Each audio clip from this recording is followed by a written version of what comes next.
I hope you are doing well. Today we will talk about how to fix or how to solve problem of memory low on to read the weekly settings.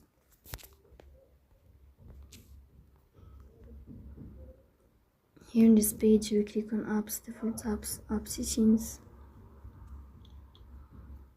Then we search about to read app and we click this window here.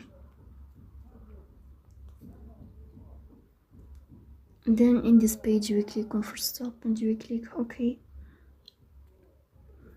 Here we go to storage. Then we click on clear cache.